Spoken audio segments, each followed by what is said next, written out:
नई बहू की पहली लोहड़ी की रसोई।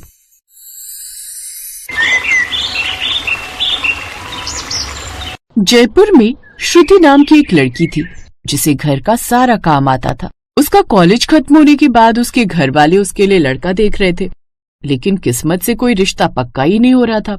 इन सबसे परेशान होकर आखिरकार श्रुति की पसंद जानने के लिए उसकी माँ उसके कमरे में आती है और उसे किसी से कॉल पर बात करते हुए सुनती है। यार, तुम तो जानते हो ना कि तुम्हारे लिए आज तक मैंने कितने ही लड़के रिजेक्ट किए हैं, अलग अलग बहाने बनाकर, पर आखिर ऐसा कब तक चलेगा? और तुम पंजाबी, अब कैसे होगी शादी? मैं बताती हूँ कैसे होगी। अच्छा, तो ये था वो कारण जिसके लिए तू हर लड़के को मना किया करती थी, और मैं यहाँ तेरे लिए लड़के देख देख कर थक गई थी। नहीं मम्मी, वो दोस्त था। अच्छा, तो तू कल ही अपने उस दोस्त को घर बुला, तेरी शादी करके तुझे उसी दोस्त के साथ घर भेज दूंगी। ये बात सुनकर श्रुति खुश हो जाती है और अमित को कॉल करके सब बता देती है। और अगले दिन अमित अपनी माँ के साथ श्रुति का हाथ मांगने आता है, जहाँ श्रुति को देखकर अमित की माँ कहती है, देखिए, आपकी बेटी तो मुझे बहुत पसंद है और मैंने तो अपनी बेटी की खुशी के लिए से बोल रखा था कि जैसी तेरी पसंद होगी मुझे मंजूर होगी, लेकिन हम राजस्थानी हैं और आप पंजाबी, हम दोनों के रिवाज नहीं मिलते हैं। अरे, जब दिल मिल गए तो रिवाज भी मिल जाएंगे बहन जी, किस बात की चिंता। ये बोलकर रमोला मुस्कुराने लगती है और उनका रिश्ता पक्का हो जाता है, जिसके बाद उनकी शादी दिसंबर में हो जाती है। सब कुछ अच्छा चल रहा था। फिर एक दिन, बहू, तूने सारे घर का काम कर लिया ना? कुछ बचा तो नहीं है? जी माँ जी, मैंने सारे घर का काम कर लिया है। और अब आप मुझे ये बता दो कि रात के खाने में क्या बनाना है, मैं तैयारी कर लूंगी, ताकि रात का काम भी मैं जल्दी खत्म कर सकूं। नहीं, आज रात को कुछ नहीं बनाना। आज तुझे और मुझे मार्केट जाना है शॉपिंग करने, तो खाना बाहर से ऑर्डर कर लेंगे। अब तू भी तो काम करके थक जाती होगी ना, इसलिए आज खाना रहने दे। मार्केट पर क्यों माँ जी? ऐसा क्या है जो हमें मार्केट जाना है? किसी की शादी वादी आने वाली है क्या जो आप मार्केट जाने की बात कर रही हो? नहीं भाई, अगले हफ्ते लोहड़ी है। मैं चाहती हूँ मेरी बहू की पहली लोहड़ी बहुत अच्छे से मनाए, तो मैं तेरे लिए और मेरे लिए एक नई साड़ी ले लूंगी, क्योंकि मैं जानती हूँ कि तू पटियाला सूट तो नहीं पहनने वाली है, और बाकी का जरूरी सामान भी ले लेंगे। शाम को वो दोनों मार्केट जाने के लिए निकल जाती हैं। तभी उन्हें पड़ोसन गायत्री मिलती है, जो उसे टोकते हुए कहती है, अरे रमोला बहन, कहाँ जा रही है अपनी नई नवेली बहू को लेकर?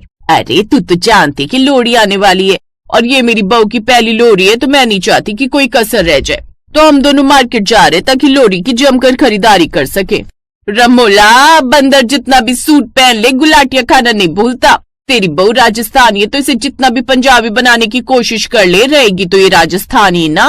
माफ करना आंटी जी, भले ही राजस्थानी हो या पंजाबी, है तो हम सब एक ही देश के वासी ना। सही बोला तूने। और गायत्री, तुझे तो मैं बाद में देखती हूँ। वो इतना कहकर अपनी बहू को लेकर चली जाती है। दोनों सास बहू शॉपिंग करके घर वापस आते हैं, जिसके बाद श्रुति को कुछ अजीब सा लगता है और वो अपने कमरे में आकर खुद से कहती है, मम्मी जी, मुझे कितने प्यार से अपनाया है आपने, बिल्कुल अपनी बेटी जैसा प्यार दिया है। मुझे साड़ी पहनना पसंद है, इसलिए कभी पंजाबी सूट पहनाने तक का सोचा भी नहीं, लेकिन मैं गायत्री आंटी के आगे उनकी इंसल्ट नहीं होने दूंगी। उनकी बहू की पहली लोहड़ी यादगार बनवा कर रहूंगी। श्रुति ये बोलकर अपना लैपटॉप खोलकर लोहड़ी की सभी रस्मों को देखने लगती है, जिसके बाद वो सब रस्मों के बारे में अच्छे से पढ़। ऐसे ही दिन गुजरने लगते हैं और एक रात जब वो अपने कमरे में अकेली थी, तो अचानक ही वो खुद से कहती है, अब तो मैंने माँ जी को सरप्राइज देने के लिए फुलकारी सूट भी ले लिया, लेकिन श्रुति, तू ये भूल गई कि पंजाबी भांगड़ा करते हैं। कोई बात नहीं, अभी टीवी पर भांगड़ा चला देती हूँ। ये बोलकर श्रुति टीवी पर भांगड़ा चला देती है और नाचने की प्रैक्टिस करने लगती है। कभी कमरे में उसका पति अमित आता है और उसको ये सब करते देख लेता है। अरे, सास के राजस्थानी बेटी और मेरी माँ की पंजाबन बहू, ये देर रात को कौन सा भूत चढ़ा है जो भांगड़ा कर रही हो? देखो, मैं नहीं चाहती कि माँ जी की नाक नीचे हो, तो मैं एक अच्छी पंजाबन बहू की तरह सभी रस्में सीख रही हूँ जो लोहड़ी पर होती है, और मैंने अपनी बचत से पटियाला सूट भी ले लिया है। बस ये भांगड़ा रहता है जो मुझे करना ही नहीं आता। अरे, तो इसमें कौन सी बड़ी बात है, मैं तुम्हें सिखा देता हूँ। इसके बाद वो उसे भांगड़ा सिखा देता है। अरे वाह, ये तो बहुत ईजी है। जी मैडम, लेकिन कल तुम्हें इससे भी इम्पोर्टेंट काम करना है। वो क्या? वो माँ तुम्हें सुबह सब समझा देंगी। श्रुति को अपने पति की बात ठीक से समझ नहीं आती। फिर अगले दिन सुबह जब सब नाश्ते की टेबल पर बैठे थे, रमोला दोनों को लोहड़ी विश करने के बाद उन दोनों से कहती है, क्या बात है बच्चों, कल तुम दोनों के कमरे से बड़े गाने और नाचने कूदने का शोर आ रहा था। नहीं नहीं, तो माँ वो तो बस ऐसे ही मैं थोड़ा एक्सरसाइज कर रहा था। ओह अच्छा अच्छा। श्रुति बहू, आज घर पर तुम्हारी पहली लोरी है और इस दिन हमारे यहाँ कुछ मेहमान आते हैं। तुम नई बहू हो, इसलिए सभी मेहमान तुम्हारे हाथ का बना हुआ खाना ही खाएंगे। तो आज तुम बढ़िया खाना बनाकर तैयार कर दो। जी माँ जी, लेकिन खाने में क्या बनाना है? खाने में तू साग, मटके की रोटी, दही भल्ले और हाँ, मीठे में तू गुड़ की खीर बना देना। और भी बहुत सी चीजें बनानी है, तू बना तो लेगी ना? हाँ माँ जी, आप टेंशन मत लीजिए, मैं बना लूंगी। शाबाश मेरी प्यारी बहू। श्रुति ने अब ऐसा कह तो दिया, लेकिन वो ये सोचने लगी कि वो ये सब बनाएगी कैसे, क्योंकि उसने तो कभी साग और मक्के की रोटी बनाई ही नहीं। कोई बात नहीं श्रुति, आज तू YouTube पर रेसिपी देखकर खाना बना। वैसे भी तो तूने शादी से पहले भी उसी पर देखकर खाना बनाना सीखा है ना। अब श्रुति YouTube की मदद से मक्के की रोटी और सरसों का साग, साथ ही दही भल्ले और गुड़ की खीर बना लेती है। फिर शाम को लोहड़ी फंक्शन के लिए मेहमान आने शुरू हो जाते हैं। सभी मेहमान गार्डन एरिया में चले जाते हैं। कुछ देर बाद गायत्री भी वहाँ आ जाती है। अरे रमोला, आई नहीं तेरी राजस्थानी बहू? मैं अभी तो देखूं, उस दिन तो बड़ा बोल रही थी कि मैं वो, अब कहाँ गई? कहीं मायके तो नहीं भेज दिया मेरे तानों से बचने के लिए? उसने इतना बोला ही था कि तभी उसकी नजर और रमोला की नजरें श्रुति और अमित पर जाती हैं। जहां अमित ने कुर्ता पजामा डाला था तो वहीं श्रुति ने फुलकारी वाला पटियाला सूट, जिसमें वो बहुत सुंदर लग रही थी। आप सभी मेहमानों को लोहड़ी की बहुत बहुत बधाई। पहले हम ये प्रसाद चढ़ाएंगे और लोहड़ी मनाएंगे। इसके बाद सब साथ में खाना खाएंगे जो मैंने बनाया आप सबके लिए। इसके बाद वो सब साथ में लोहड़ी का त्योहार मनाते हैं। अमित और श्रुति साथ में भांगड़ा करते हैं। फिर श्रुति सबको अपने हाथ का बना हुआ पंजाबी खाना भी खिलाती है, जिसे खाकर सभी मेहमान उसकी खूब तारीफ करते हैं, जिससे गायत्री की बोलती बंद हो जाती है।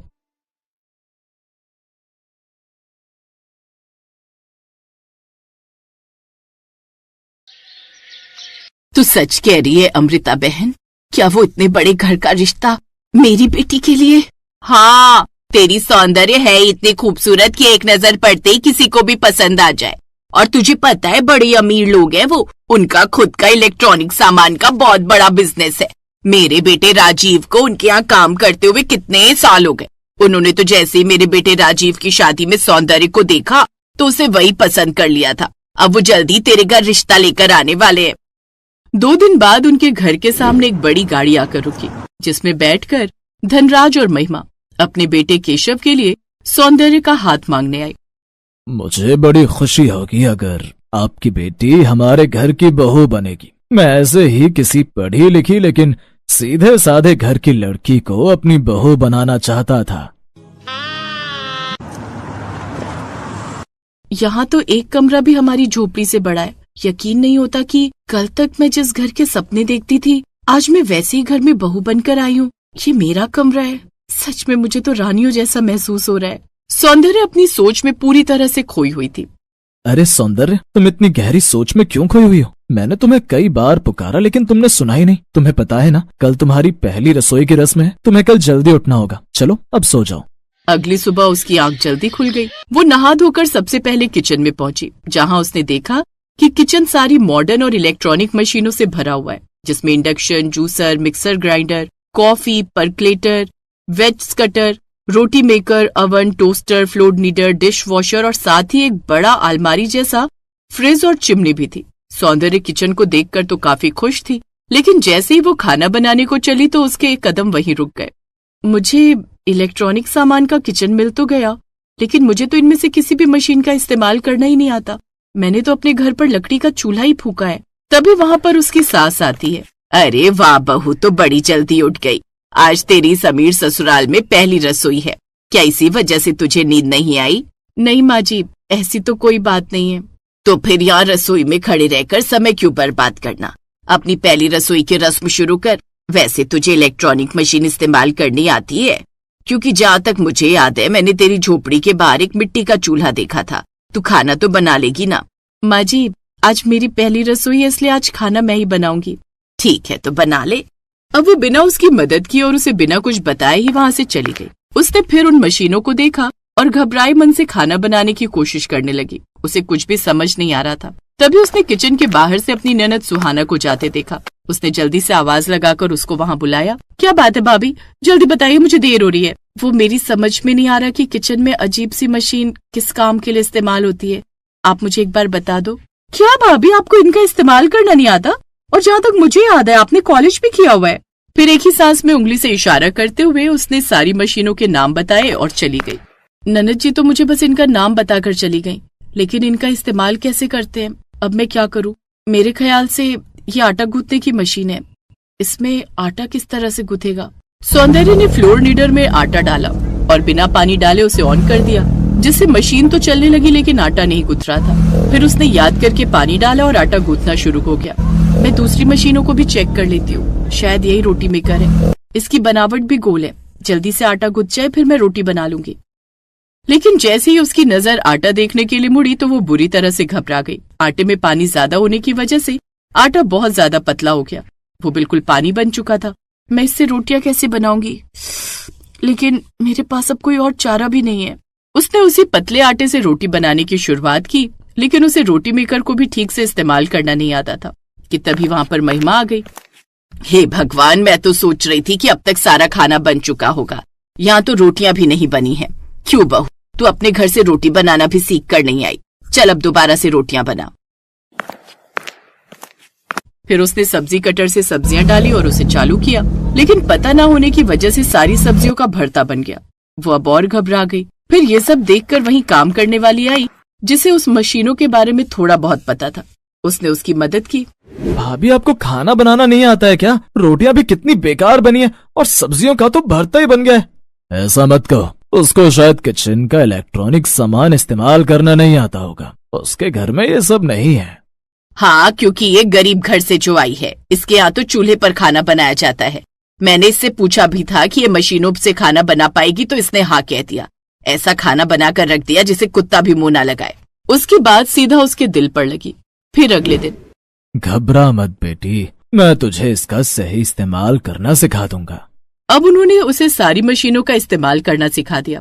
खाना खाने के बाद सौंदर्या ने बर्तनों को डिशवॉशर में लगाया और पूरी रात उन्हें धुलने के लिए छोड़ दिया। फिर उसने जैसे ही डिशवॉशर से बर्तन निकाले तो उसने देखा कि बर्तन अभी भी गंदे थे। हे भगवान, क्या मैं इसे चालू करना भूल गई?